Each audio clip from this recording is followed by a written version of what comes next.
যখন মাইয়েতকে কবরে শোয়ানো হয় তখন সে তাকে দাফন করে যাওয়া ব্যক্তিদের হাঁটার খসখস আওয়াজ শুনতে পায়।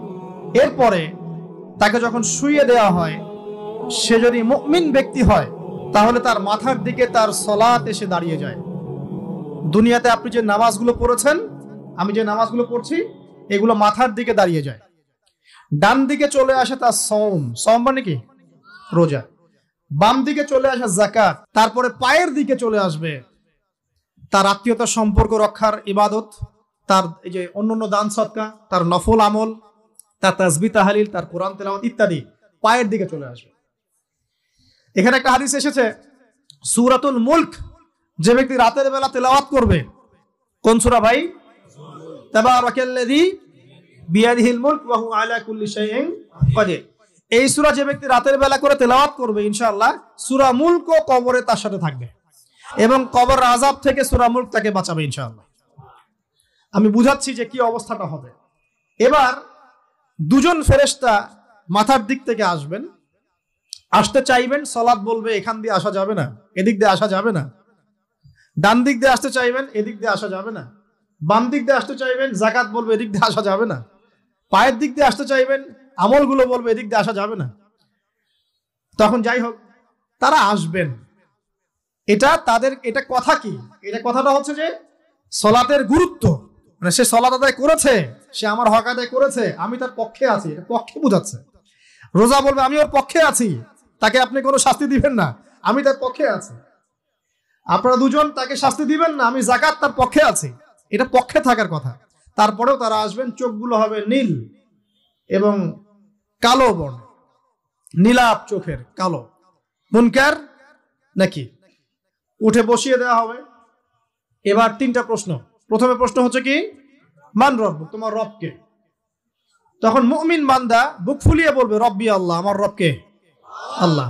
পৃথিবীতে যে ব্যক্তি আল্লাহর সাথে শিরিক করে নাই, আল্লাহ তাওহীদের উপর থেকেছে এবং তার উপরে মৃত্যুবরণ করেছে, ইনশাআল্লাহ সে ব্যক্তি এর উত্তর নির্দ্বিধায় দিতে পারবে ইনশাআল্লাহ। আর দুনিয়াতে যে বা যারাই আল্লাহর সাথে শিরিক করবে, আল্লাহর সাথে শিরকের পাপে লিপ্ত হবে, ওই অবস্থায় মারা যাবে, তাওহীদের উপর থাকবে না, কোশ্চিন কালেও মান রব্বুক উত্তর দিতে পারবে না। তারপরে প্রশ্ন হয়ে যাবে মা দীনুক, তোমার দিন কি ছিল? মুমিন বান্দা উত্তর দিবে কি? দিন ইয়াল ইসলাম, আমার দিন ছিল ইসলাম। এখানে শুনে রাখেন, পৃথিবীতে যারা ইসলামকে পরিপূর্ণরূপে পালন করবে তারাই এই উত্তর দিতে পারবে ইনশাআল্লাহ।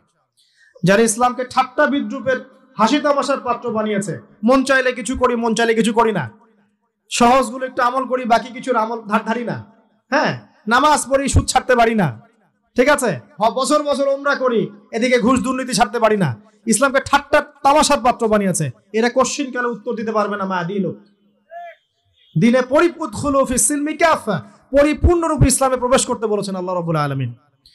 যারা পরিপূর্ণরূপে ইসলামে প্রবেশ করবে এবং ইসলামের প্রতিটা মৌলিক বিধান মেনে চলবে, ইনশাআল্লাহ তারা এর উত্তর দিতে পারবে। এরপরে আসবে তৃতীয় প্রশ্ন। নবী সাল্লাল্লাহু আলাইহি ওয়াসাল্লামকে দেখানো হবে। যখন দেখানো হবে তখন সূর্য যখন ডুবে যায়, যে দৃশ্যটা আমরা দেখতে পারি না, ওই দৃশ্যটা ভেসে উঠবে এবং মুমিন বান্দা অস্থির হয়ে যাবে, বলবে আমাকে ছেড়ে দাও, আমি নামাজ পড়বো। সুবহানাল্লাহ। কারণ তার কাছে মনে হবে যে আসরের ওয়াক্ত হয়ে গেছে, আসরের ওয়াক্ত চলে যাচ্ছে, আমাকে নামাজ পড়তে হবে।